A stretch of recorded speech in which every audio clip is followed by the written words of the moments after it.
Well, folks, we are back here on WLTH 1370M, straight out of the cannon with me, Scott Cannon, here, 6:42 in the PM here on Friday, May the 9th, 2025. The future's here. The future is now. This is Mother's Day weekend. We're going to celebrate our moms later on in the show.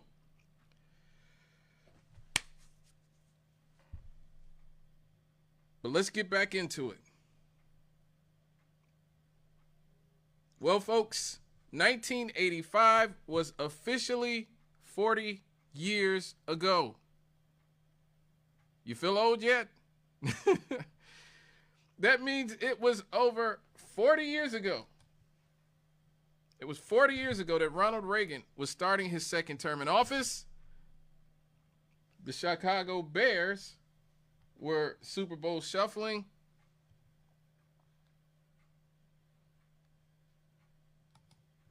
Chicago Bears were Super Bowl shuffling. Michael Jordan was a rookie in the NBA, and Marty McFly was subverting the rules of time and space in Back to the Future. But underneath all that nostalgia and rose-colored glasses lies another remnant of American history, a much darker remnant of American history. Exactly 40 years ago this upcoming week, the United States government did something that many people to this day think would be unthinkable and unconscionable. They dropped a bomb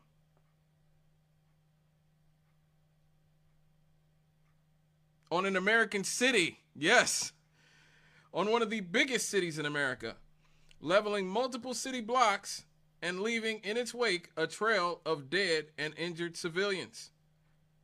Let's jump into the Wayback Machine. Let's do it.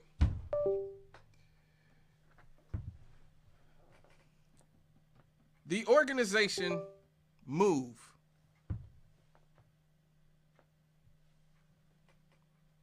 was founded in 1972 by John Africa, who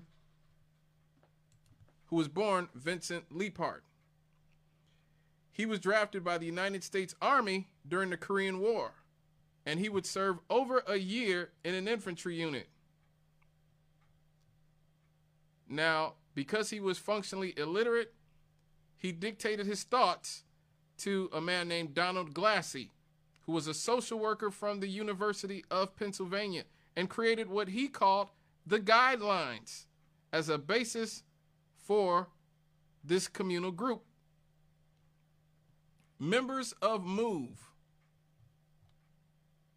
were deeply religious and advocated for life in every form. They believed that all living beings are dependent and that their lives should be treated as equally important. They advocated for justice. And, you know, America's not always just. And so they had no problem letting the world know that they didn't think that American institutions were very just. And in their belief, they believed that in order for something to be just, that it must be just for all living creatures, bugs, plants, fish, bees, trees, everything.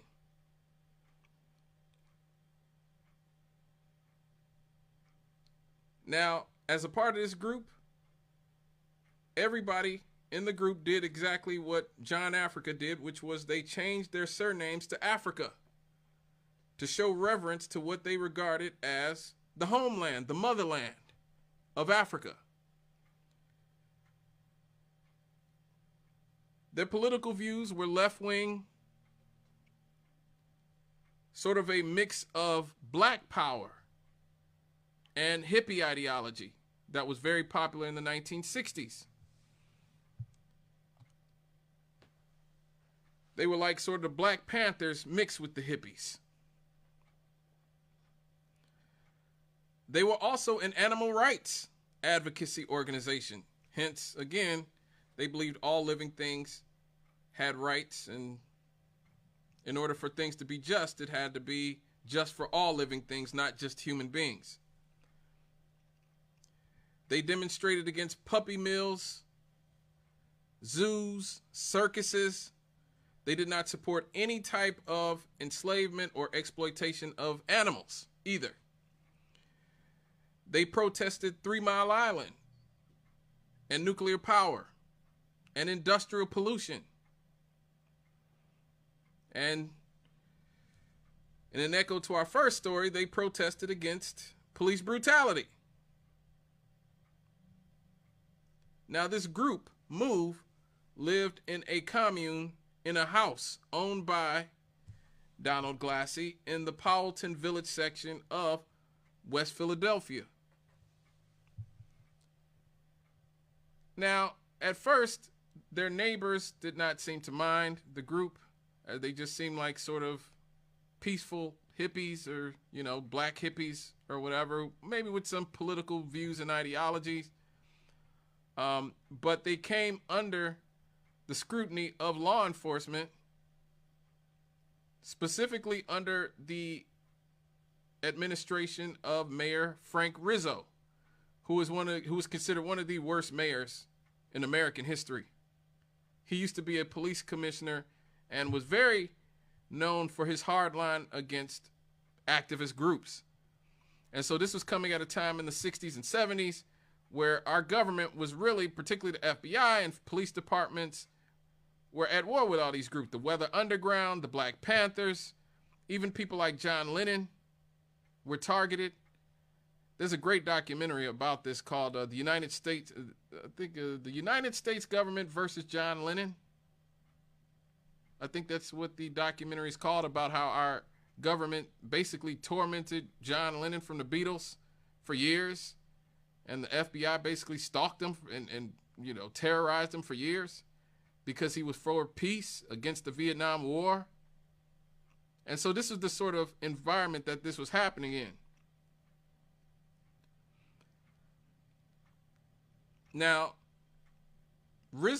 Frank Rizzo, who was the mayor of Philadelphia at the time, his administration came under great scrutiny because of, again, many instances of police brutality, of racism within the Philadelphia Police Department, of which he used to be commissioner.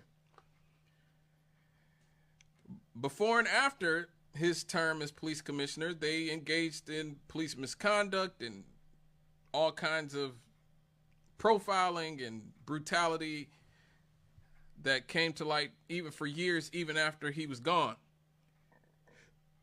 Show you how bad Rizzo was.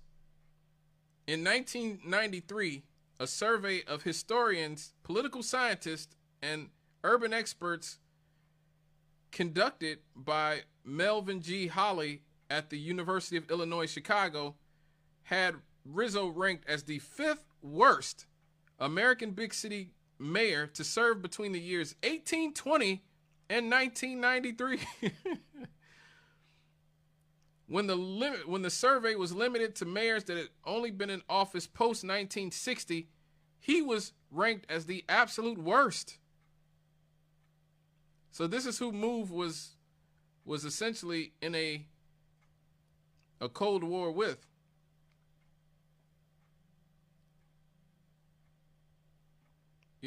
He was basically a white supremacist.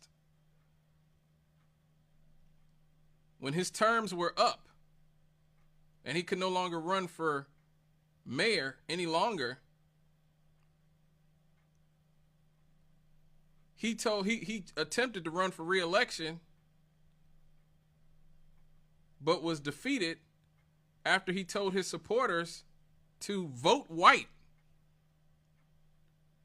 He literally told his supporters to vote white.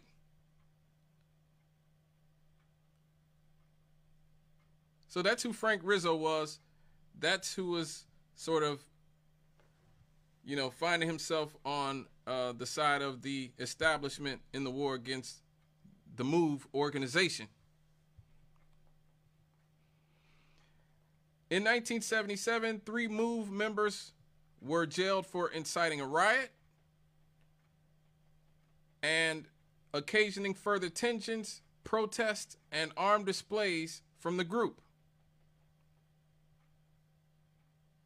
In 1977, also, the PPD obtained a court order for MOVE to vacate their property in the Powelton Village in response to a series of complaints made by their neighbors.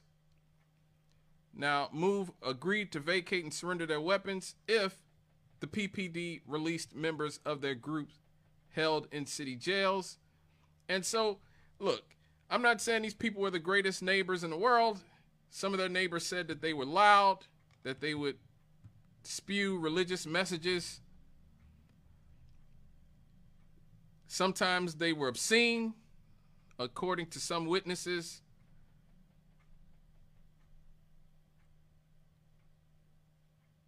So we're dealing with your sort of typical 60s leftist, radical, militant group, but with a hippie slant in a lot of ways.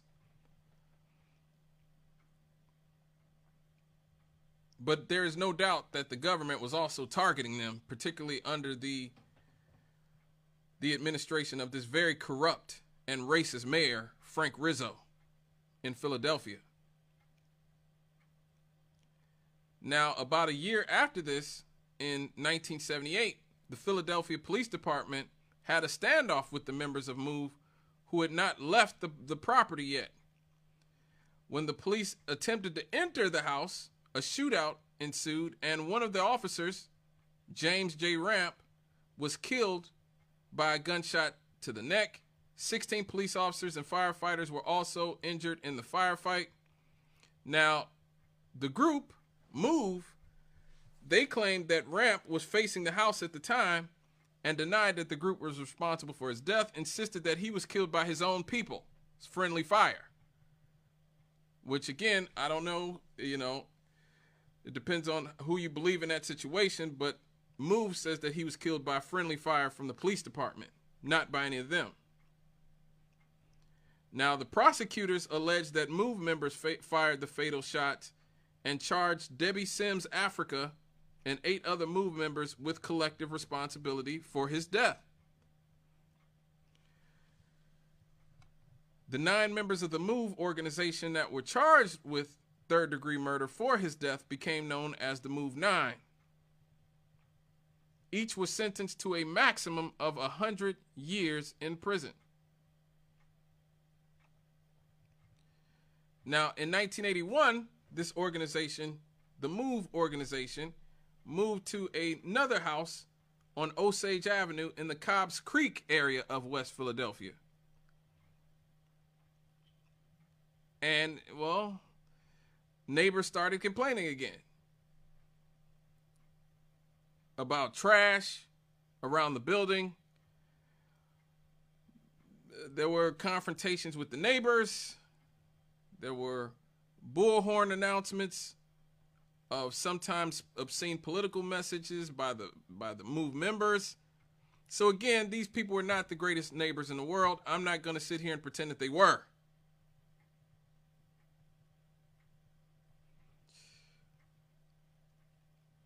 The police obtained arrest warrants in 1985 charging 4 MOVE members with crimes including parole violations, contempt of court, illegal possession of firearms, and making terroristic threats. Now, by this point, Frank Rizzo had served his 2 terms.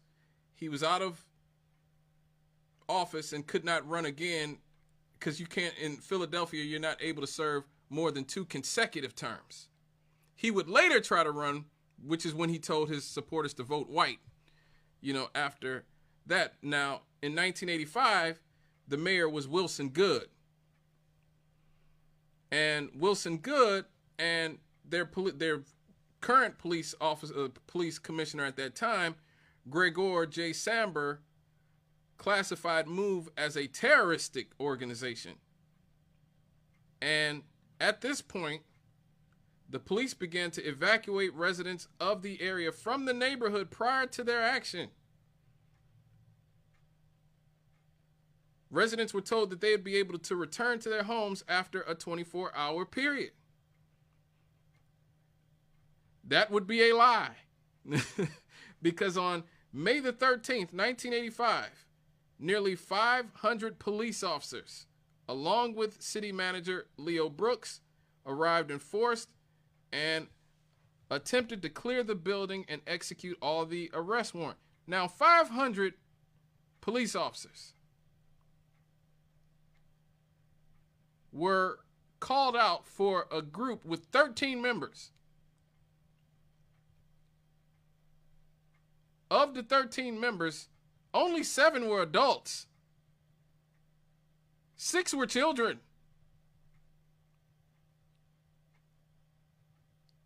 They called in 500 police officers to try to get 7 adults and 6 children out of a house in Philadelphia. And now again, I'm not going to sit here and pretend that they were the greatest neighbors in the world, that they were completely innocent of everything. But we're already beginning to get a little excessive here. So they turn off the water and the electricity in this neighborhood in order to try to force the MOVE members out of the house. And at this point, Commissioner Samber reads a long speech addressed to the MOVE members that starts with, "Attention MOVE, this is America. You have to abide by the laws of the United States." When the MOVE members did not respond, the police decided to forcibly remove 7 adults and 6 children from this house. Again, they called out 500 officers at this point. That's how many officers per adult? That's like 8 officers per adult. 7 officers per adult. Because a lot of the children were, babies, literal babies. Now, at this point, there is an armed standoff with the police. The police lobbed tear gas canisters at the building. The MOVE members fired them in return. And a 90-minute gunfight ensues in which one of the officers was bruised, but not shot, but bruised. The police used more than 10,000 rounds of ammunition. 10,000 rounds of ammunition in a residential neighborhood to get 6 children and 7 adults out of a house. And at this point, Commissioner Samber ordered that this compound be bombed. Yes, you heard that. Bombed. In the middle of a residential neighborhood in one of the biggest cities in America. So, at this point, from a Pennsylvania State Police helicopter, Philadelphia Police Department Lieutenant Frank Powell dropped 2 bombs on the house at Osage Avenue. In the middle of Philadelphia.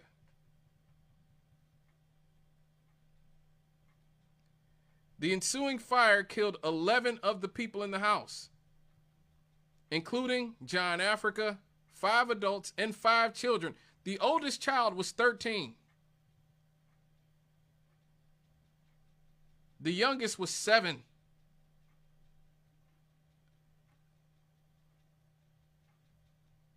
The fire spread and destroyed 65 nearby houses on Osage Avenue and nearby Pine Street. So they destroyed 65 houses in the middle of one of the biggest cities in America by bombing it to get 7 black hippies out of a house.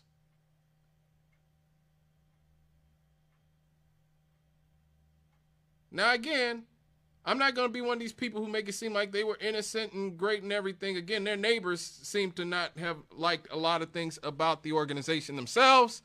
There are some things that I've heard about the organization in the post years that I don't know how true they are, so I'm not going to repeat them. But to get 7 adults and 6 children between the ages of 2 years old and 13, because one of the survivors was 2 years old, they decided that they were going to drop a bomb in the middle of a residential area in one of the biggest, most important cities in the country and destroy 70 houses.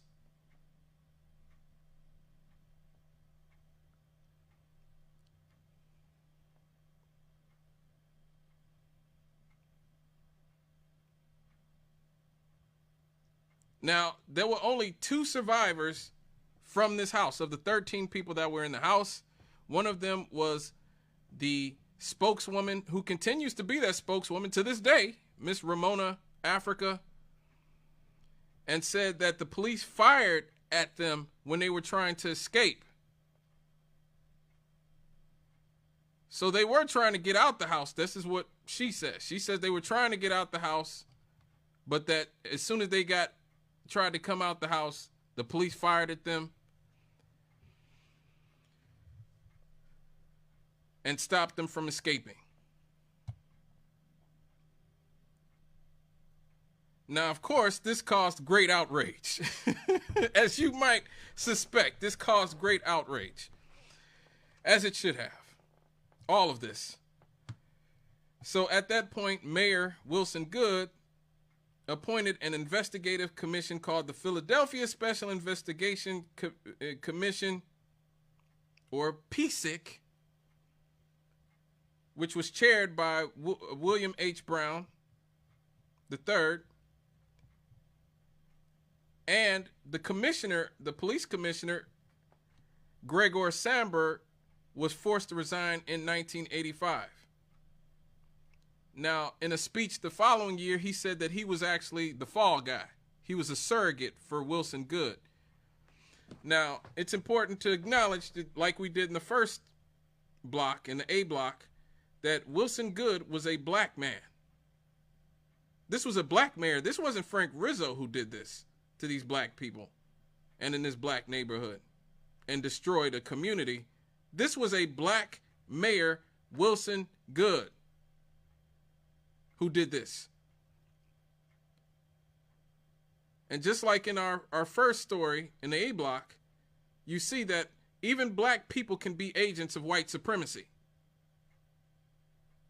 Because there's just no way in hell. I don't care if Charles Manson and the Manson family were living in a residential neighborhood in Beverly Hills or anywhere. They are not going to drop a bomb and destroy 70 houses, or even take the risk of dropping a bomb and destroying 70 houses in a wealthy white neighborhood. Wouldn't have happened. You know it, I know it. Wouldn't have happened. But Wilson Goode, just like those black cops who killed Tyree Nichols and beat him to death, understand that they can get away with exacting a type of brutality and malicious intent on other black people. And these are the worst type of white supremacists. We call them coons.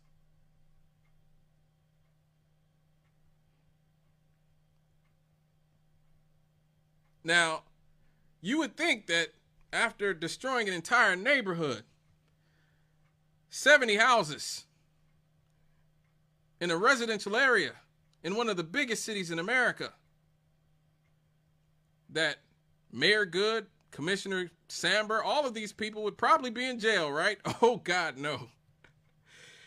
No, no, no, no, no, no, no. No, no, no, no, no. No. The MOVE Commission issued its report the very next year in 1986. The report denounced the actions of the city government and said, what is common sense to me and probably everybody else, that dropping a bomb on an occupied row house was unconscionable. I think that's that's putting it lightly. Following the recent release of this report, Mayor Wilson Goode, the black white supremacist, made a formal public apology. Oh, well, since he made an apology, that's, Yes. Let's give him a round of applause. He made a formal public apology, but not a single soul was criminally charged in this attack. Nobody. The only person who went to jail for all of this was the one surviving adult member of MOVE, Ramona Africa, who was charged and convicted on charges of riot and conspiracy and spent 7 years in prison after having a bomb dropped on her by the American government.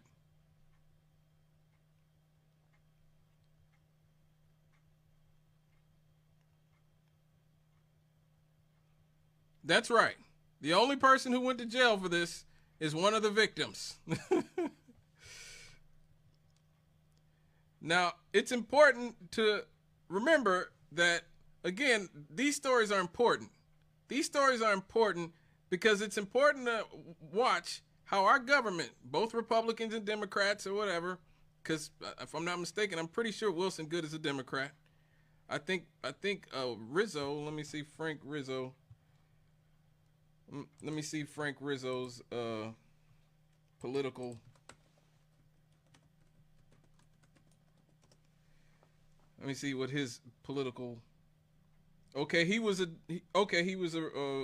Democrat who became a Republican at the end of his life. So yes, let me see, and see, Wilson Goode was. Let's see what Wilson Goode was. Wilson Goode was also a Democrat. So here we go. So there is no party that has a monopoly on enacting white supremacy here in this country. It just is what it is.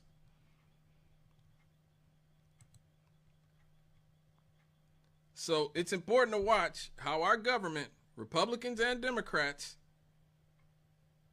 have both sat back and watched children be bombed in Gaza, Iraq, Afghanistan, Libya, Syria, Somalia, Vietnam, Laos, Cambodia, and just a few days ago, Yemen. We just saw the text messages leak between J.D. Vance and Tulsi Gabbard and Pete Hegseth and all these people gloating about how they just dropped a bomb on a residential apartment complex in Yemen, killing innocent people. And they were literally celebrating it. And it leaked. So when you look at it in that context, the story of MOVE isn't all that shocking.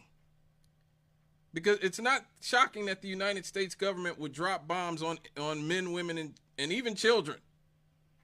It's only shocking that the United States government would drop bombs on its own homeland while the world is watching. So there's so many great documentaries on the MOVE bombing that I've watched over the years. If I was you, I would go on YouTube and just do a deep dig on the whole MOVE situation. It is really it is really fascinating to see what our government is willing to do to American citizens in America. I don't care if Tyree Nichols was drunk or if he was swerving or if he was a bad driver. I don't care if the MOVE people were loud. I'm pretty sure probably the body odor was kicking if they like hippies. I mean, we all know hippies. Like, you know, it is what it is. The back to nature types. Just saying. I don't care if they were a little strange and esoteric, eccentric. Nobody deserves to have the full weight of the state enacted on them in that way just because they are inconvenient to the status quo. There's a thing called the Constitution.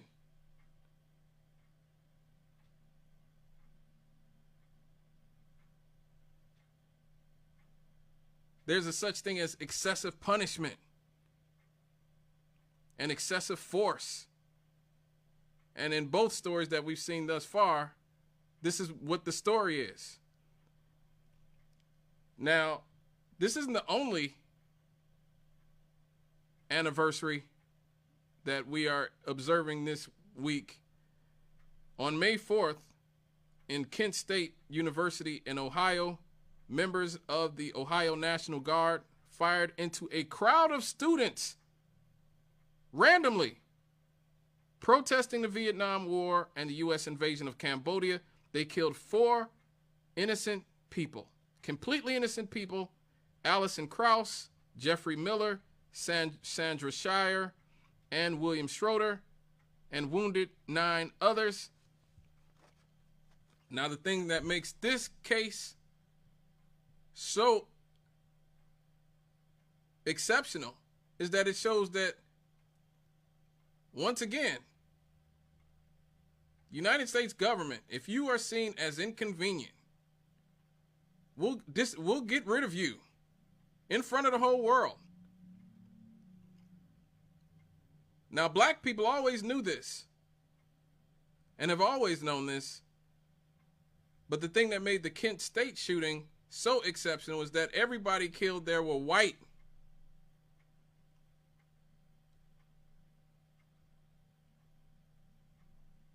So when the United States government deems you inconvenient, even being white won't save you.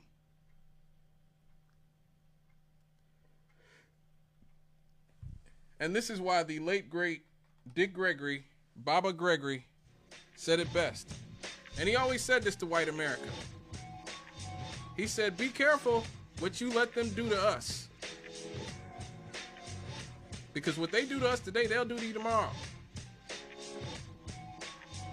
And after decades at that point of brutalizing and murdering civil rights leaders, civil rights activists, and violating their civil rights and civil liberties, they finally, in 1970 at this point, decided that they were going to violate the civil rights and civil liberties of these 4 white people.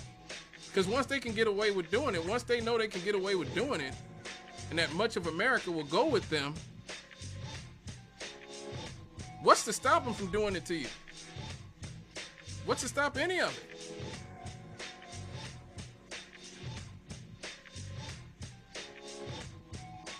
These stories are important because we are in an era of protest now where our government, for the last few years, has slowly made it illegal to protest against the genocide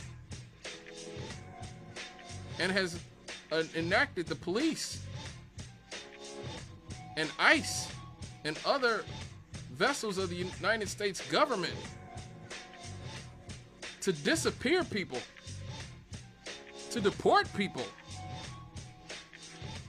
often to a dungeon, a torture dungeon in El Salvador. And now they're trying to send protesters to Libya just because they don't agree with the genocide. So it is important. I don't care if you're white, if you're black, if you're Hispanic, if you're Asian. Once you start letting this government take rights away from other people in this country and people abroad, it's only a matter of time before they come for you, folks. That's what I think. Let me know what you think on Facebook, because I can't take any phone calls. All right, folks. This has been a really heavy show so far, so let's lighten the mood a little bit and have some happy happies. We'll be right back after these here on Straight Out of the Cannon with me, Scott Cannon. We'll be right back after these.